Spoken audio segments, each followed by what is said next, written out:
The house was still, the kind of silence that only comes after a heavy snowfall. Outside, the world was blanketed in white, the streetlights casting a dim orange glow on the snowbanks. It was the kind of night that invited you to slow down, to let the stillness wrap around you like the old quilt I had draped over my lap. I sank deeper into the couch, listening to the crackle of the fireplace as it battled against the chill that seemed to seep through the walls of our little house in Vermont. Daniel had gone up to his room hours ago, or so I thought. He'd barely said a word at dinner, just picked at his food and shrugged off my attempts to chat about his day. Typical teenage moodiness, I told myself, though it nagged at me more than I liked to admit. He'd been like that a lot lately, quiet, withdrawn, as if he carried the weight of the world on his shoulders. Maybe he did. Losing his dad at such a young age had left holes in both of us, but sometimes I worried that his were deeper, harder to fill. I took a sip of my tea, now lukewarm, and closed my eyes, trying to focus on the warmth of the fire and the steady rhythm of my breathing. The day had been long, work had been chaotic, the roads treacherous, and by the time I'd made it home, I felt like I'd already run a marathon. But here, in the quiet of the evening, there was a strange kind of peace. It wasn't joy exactly, but it wasn't sorrow either. Just a stillness. A pause. The creak of the stairs jolted me out of my thoughts. I froze for a moment, my heart skipping the way it always did when unexpected sounds broke the silence of the night. Then I heard the familiar soft thud of Daniel's footsteps on the landing. I opened my eyes just as he appeared in the doorway, his tall frame silhouetted against the warm light of the hallway. "Mom?" His voice was quiet, almost hesitant. "Hey, kiddo." I straightened up, setting my mug on the coffee table. "What's up? Can't sleep?" He shook his head, his hands stuffed into the pockets of his sweatshirt. His hair was tousled, and there was a tiredness in his eyes that tugged at something deep in my chest. Without waiting for an invitation, he crossed the room and flopped onto the couch beside me. For a moment, he just sat there, staring at the fire. I studied his face, the sharp angles of his jawline that hadn't been there a year ago, the faint shadow of stubble that made him look so much older than his 18 years. "Cold night," I said, breaking the silence. "Yeah," he muttered, his gaze still fixed on the flames. I waited, giving him space. Daniel wasn't the type to talk right away, especially when something was bothering him. He had his father's quiet nature, the same way of holding things inside until they couldn't be held anymore. And I'd learned through years of trial and error that the best way to get him to open up was to simply wait. The quiet stretched between us, but it wasn't uncomfortable.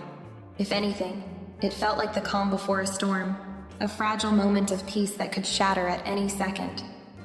I wanted to reach out, to touch his hand or his shoulder, but something stopped me. Maybe it was the way he sat, his posture rigid, as if he were bracing himself for something. Or maybe it was the look in his eyes, distant and heavy, like he was lost somewhere I couldn't follow. "You okay?" I asked finally, keeping my voice soft. He didn't answer right away. When he did, his voice was barely above a whisper. "Just thinking." "About what?" He hesitated, his jaw tightening. "Everything. College, Dad, you." "Me?" I blinked, caught off guard. "What about me?" He shrugged, but the movement was too stiff to be casual. "I don't know, just stuff." Stuff. That could mean anything, or it could mean everything. I wanted to press him, to dig deeper, but something in his tone told me not to push. Not yet. So instead I leaned back, pulling the quilt higher over my lap. "Well, I'm here," I said, keeping my tone light. "If you want to talk, or if you just want to sit, whatever you need." He nodded, and for the first time that night, his shoulders seemed to relax a little. He didn't say anything else, but he didn't leave either. We sat there together, the fire crackling softly, the snow falling silently outside. And in that quiet, I felt the shift, the almost imperceptible change in the air between us. I couldn't name it, couldn't explain it, but I felt it all the same. And for the first time in a long time, I wasn't sure what to do.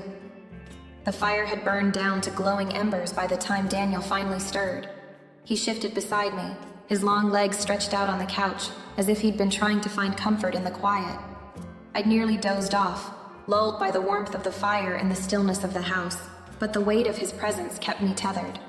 Something was on his mind, something heavy, and I knew better than to rush him.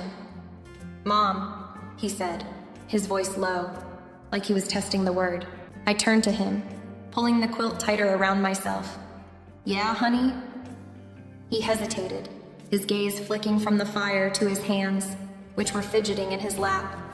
His knuckles were raw, probably from shoveling the driveway earlier that afternoon, though he hadn't complained about it. Daniel never complained about anything. That was part of the problem, I thought. He carried so much without ever letting it out. "I've been thinking," he started, then stopped, his jaw tightening the way it always did when he was trying to find the right words. I waited, giving him space. It was like watching a storm gather on the horizon, slow, deliberate, but impossible to ignore. Finally, he leaned forward, resting his elbows on his knees and burying his face in his hands. "I don't know what I'm doing," he admitted, his voice muffled but raw. "With anything." I scooted closer, my heart aching at the vulnerability in his words. "What do you mean, sweetheart?" "College," he said, his hands dropping as he looked at me. His eyes were glassy, filled with a mixture of frustration and something deeper. Fear, maybe. "Dad, you, everything. I'm supposed to have it all figured out by now, right? But I don't. I can't." "You don't have to have it all figured out," I said softly, reaching out to rest a hand on his shoulder. "Nobody expects that." "Feels like they do," he muttered, shaking his head. "Everyone at school talks about where they're going, what they're doing, and then there's me, stuck." "You're not stuck," I said, squeezing his shoulder gently. "You're figuring things out, and that takes time. It's okay to feel like this." He exhaled sharply, his shoulders slumping under my hand. "It's not just that, though. It's Dad. He always seemed like he had it together, you know? Like he knew what he wanted, what he needed to do. And now, he's not here, and I feel like I'm supposed to, I don't know, fill his shoes or something." My throat tightened, but I forced myself to stay composed. "Oh, Daniel," I said, my voice breaking just a little. "You don't have to fill anyone's shoes. You're not him, and that's okay. You're you, and that's more than enough." He didn't respond right away, but his eyes stayed locked on mine, searching for something. Reassurance, maybe, or understanding. Slowly, he nodded, though the tension in his face didn't fully ease. "And me?" I prompted gently, remembering how he'd included me in his list of worries. "What about me?" He hesitated, his jaw tightening again. "I don't know, I just worry about you, about how you're doing. You're always taking care of me. But who's taking care of you?" The question caught me off guard, and for a moment I didn't know what to say. I'd spent so much time focusing on Daniel, on keeping him afloat after his father died, that I hadn't stopped to think about how I came across to him. Had I seemed fragile? Lost? I didn't want that for him. Not when he was already carrying so much. "I'm okay," I said finally, though my voice wavered slightly. "Really, as long as you're okay, I'm okay." He didn't look convinced, but he didn't press me either. Instead, he leaned back against the couch, his eyes drifting back to the fire. The tension in his shoulders had eased just a little, but I could tell he wasn't done. Not yet. Whatever was bothering him ran deeper than just college or his father. It was something else, something he couldn't quite put into words. And as I sat there beside him, feeling the heat of the fire and the weight of his unspoken thoughts, I realized I wasn't sure I was ready to hear it. The room had fallen quiet again, but the silence felt fragile, like a pane of glass ready to crack. Daniel leaned against the armrest of the couch, his gaze lost in the flickering light of the fire. I could see the storm still brewing behind his eyes, even though he'd said everything he thought he needed to say, or maybe he just didn't know how to say the rest. I decided to steer the conversation towards safer waters, something lighter to lift the heaviness between us. "Do you remember that time your dad tried to teach you how to grill hamburgers in the backyard?" I asked, a soft smile tugging at my lips. Daniel glanced at me, his brow furrowing slightly, like he was trying to pull the memory from a dusty corner of his mind. Not really, he admitted after a moment. What happened? I chuckled, shaking my head. It was a disaster. You must have been about 8 or 9. He was so determined to show you how to flip the burgers without squishing them, but he kept getting distracted talking about the science of grilling. Something about heat distribution and moisture retention. That got a faint smile out of him.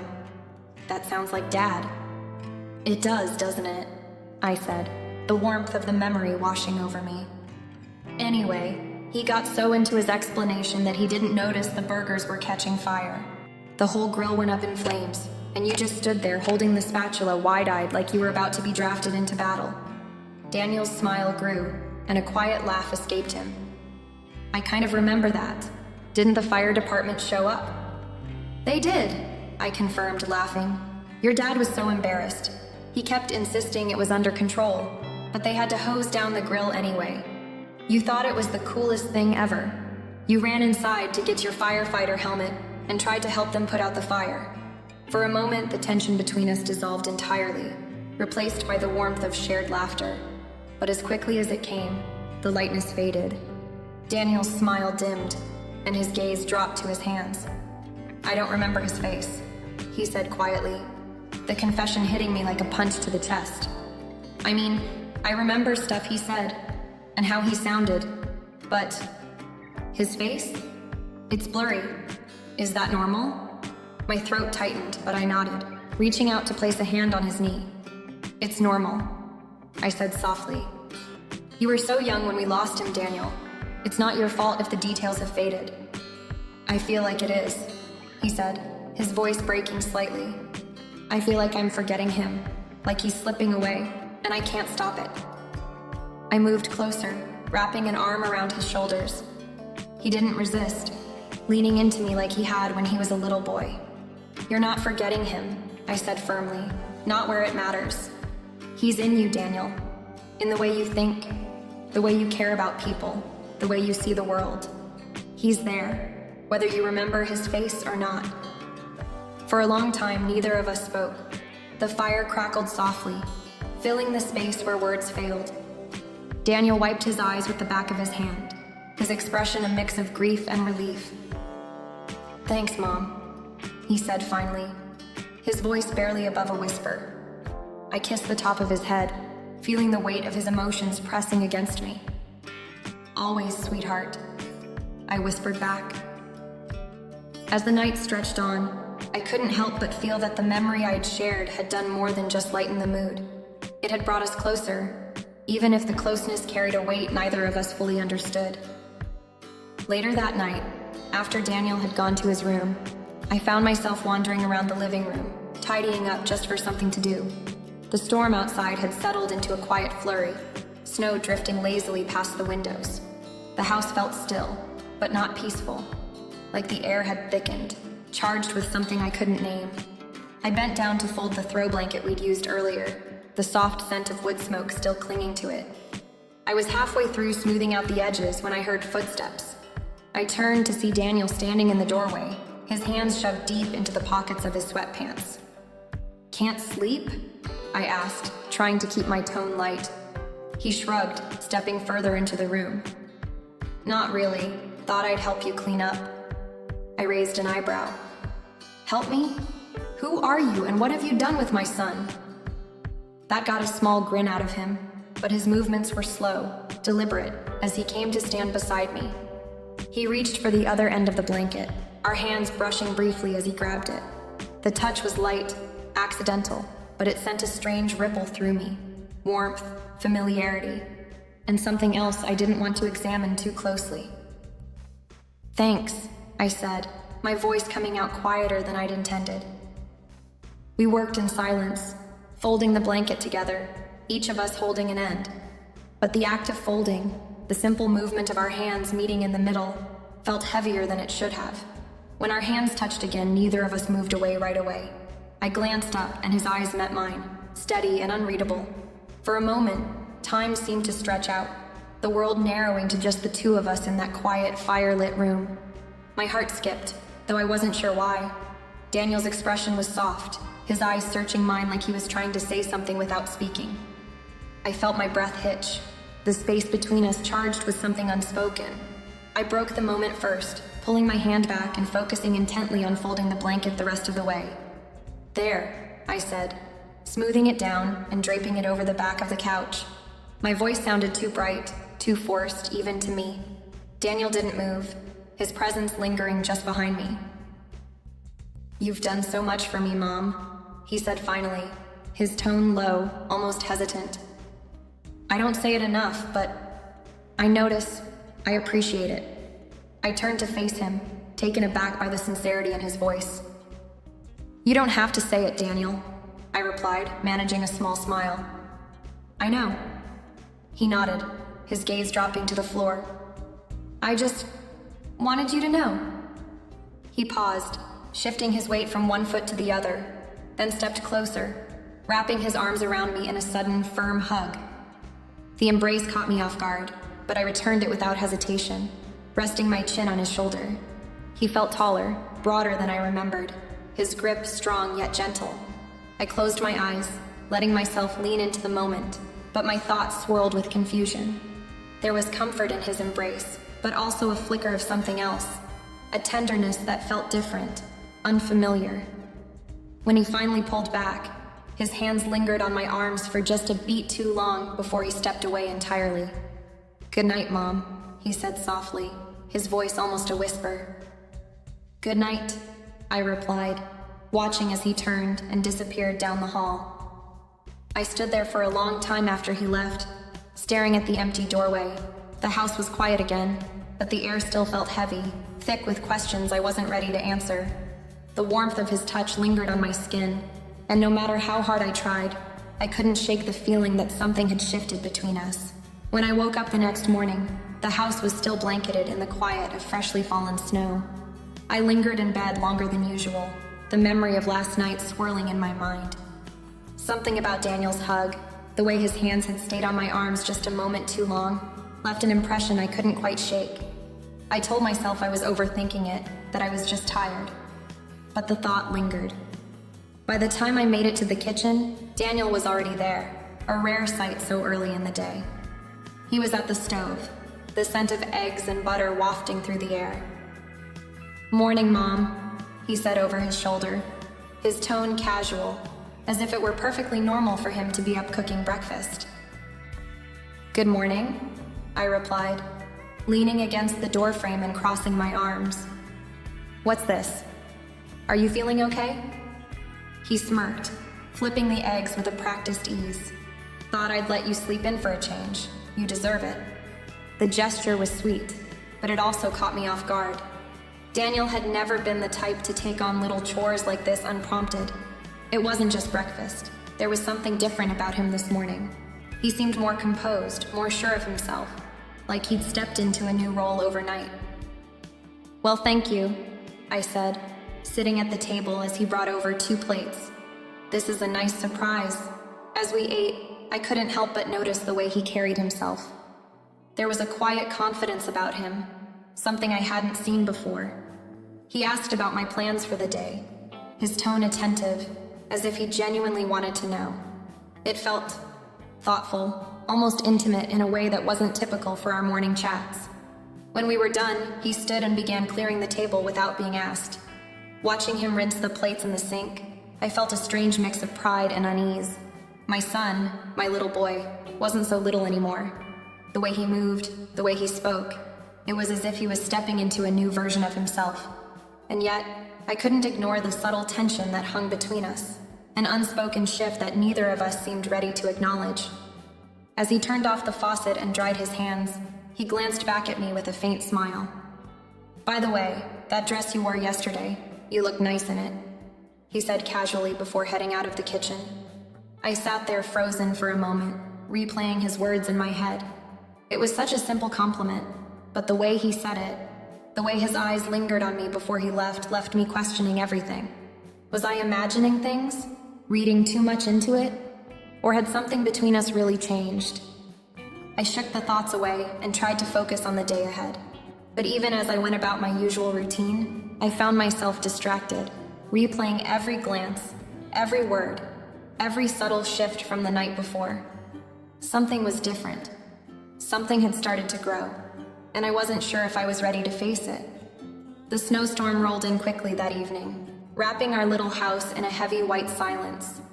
The windows rattled faintly under the force of the wind, and the world beyond the frosted glass disappeared in a flurry of swirling snow. It was the kind of night that begged for blankets and hot drinks, a retreat from the harshness outside. Daniel and I had been on our own since the afternoon, settling into an unspoken rhythm. I'd caught him glancing at me more than usual throughout the day, but I pretended not to notice, chalking it up to my overactive imagination. By the time dinner was over, the storm had grown fierce, and the power flickered briefly before coming back on. "We should probably hunker down," I said, shutting the curtains in the living room. "Looks like we're in for a long night." Daniel nodded from the couch, where he was flipping through the channels on the TV. "You want to watch something? We might as well make the best of it." His tone was casual, inviting, and I hesitated for only a moment before joining him. I grabbed the blanket draped over the armrest and sat beside him, the couch creaking slightly under our combined weight.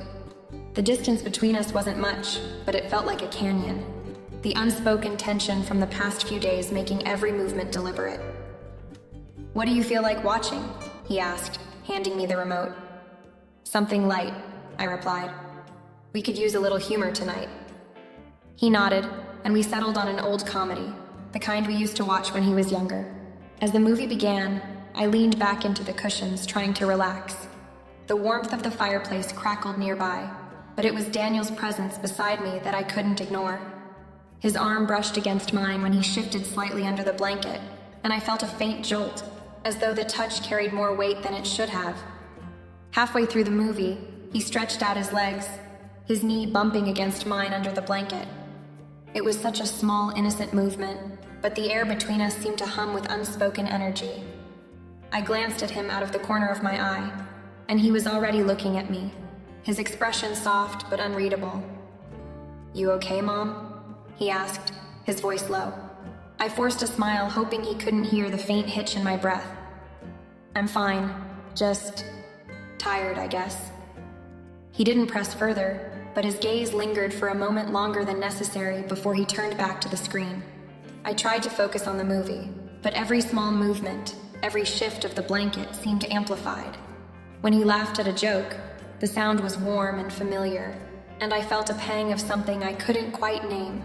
A mix of comfort and something deeper, something I didn't want to examine too closely.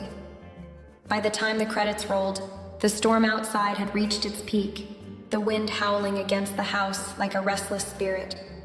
Daniel stretched his arms over his head, the blanket sliding down to his waist, and he turned to me with an easy smile. "Thanks for hanging out, Mom. This was nice." "Yeah," I replied softly, my voice barely above a whisper. It was. But as I stood to gather the empty mugs and tidy up, my mind raced. The warmth of his knee against mine, the way his eyes seemed to linger, the charged silence that filled the room. It all felt like too much, and not enough at the same time. Something between us was shifting, and I didn't know how to stop it, or if I even wanted to. The days after the storm felt different, though I couldn't quite put my finger on why.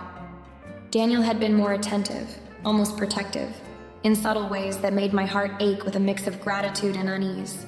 He started picking up tasks without me asking, offering to help with dinner, shoveling the walk before I even noticed the snow piling up. His gestures weren't out of the ordinary, not exactly, but the way he looked at me when he thought I wasn't paying attention felt different. That evening, as I washed the dishes after dinner, the sound of the running water and the faint hum of the heater filled the kitchen. Daniel had stayed behind to clear the table, something he'd never made a habit of before. I could feel him moving around behind me, the weight of his presence making the small kitchen feel even smaller. "Mom," he said softly, his voice breaking the quiet. I turned slightly, wiping my hands on a towel. "What is it, hun?" He leaned against the counter, his arms crossed over his chest, his face serious in a way that reminded me of his father. My heart tightened. I've been thinking a lot about us. he said, his words careful, deliberate.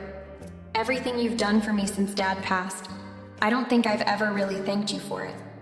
Daniel, you don't have to, I started, but he held up a hand, stopping me. Please, let me say this. His voice was steadier now, his eyes locked onto mine. I know I haven't always made it easy for you. I know I've screwed up more times than I can count, and you've never given up on me. You've been everything I've needed, even when I didn't realize it. I opened my mouth to respond, but no words came. His sincerity hit me like a wave, and for a moment all I could do was stare at him, my chest tight with emotion. You're more than just my mom, he continued, his voice dropping lower. You're my rock, my best friend. I don't know what I'd do without you. I felt a lump rise in my throat and I struggled to swallow it down. Daniel, you're my son. Of course I'd do anything for you. That's what moms do. He stepped closer, his expression softening, but his intensity still there. It's more than that, Mom. I don't just mean the things you've done for me. It's you. The way you care. The way you make me feel safe. Like nothing else matters as long as I have you. I was frozen, the towel still clutched in my hands. His words wrapped around me, warm and heavy, stirring something deep inside that I didn't want to name. I told myself it was just gratitude, just the bond between a mother and son deepened by years of loss and resilience. But there was an undercurrent to his words, something unspoken that hummed in the space between us. Thank you, I managed, my voice barely above a whisper. It means a lot to hear that. He gave me a small smile, but his eyes stayed on mine, searching for something. For a moment, it felt like the world had narrowed to just the two of us, the sound of the water running in the sink forgotten. Anything I've done, I added, my voice trembling slightly. It's because I love you. That'll never change. I know, he said, his voice soft but firm. And I love you too. His words hung in the air, their weight heavier than I expected. I turned back to the sink, busying myself with rinsing the last plate, desperate to shake the feeling that something between us had shifted irreversibly. But as I stood there, my hands submerged in soapy water, I couldn't deny the truth. His words had touched something inside me, something I didn't want to face. And yet, I couldn't stop thinking about them. That evening, the house felt unusually quiet, as if the walls themselves were holding their breath. Daniel had spent most of the day out shoveling snow for the neighbors, coming back just as the sun dipped behind the horizon. He looked tired but content, his cheeks flushed from the cold as he warmed his hands by the fire. I was sitting on the couch with a book in my lap, though I'd read the same page 3 times without absorbing a word. My mind had been elsewhere all day, replaying his words from the night before. They lingered in my thoughts like a melody I couldn't shake. When he joined me in the living room, he didn't say much, just settled onto the couch beside me. He didn't sit at the other end, as he might have before. Instead, he sat close enough that I could feel the warmth radiating from him. Long day? I asked, trying to keep my voice light. He nodded, leaning back into the cushions. Yeah, but it felt good to help out. We fell into a companionable silence, the only sound the crackling of the fire. I tried to focus on my book, but the weight of his presence was impossible to ignore.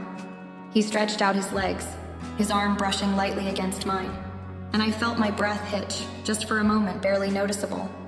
At least I thought it was barely noticeable. But when I glanced at him, his eyes were already on me, studying me with a softness that made my stomach flutter. You okay? He asked, his voice low and steady. I nodded, managing a small smile.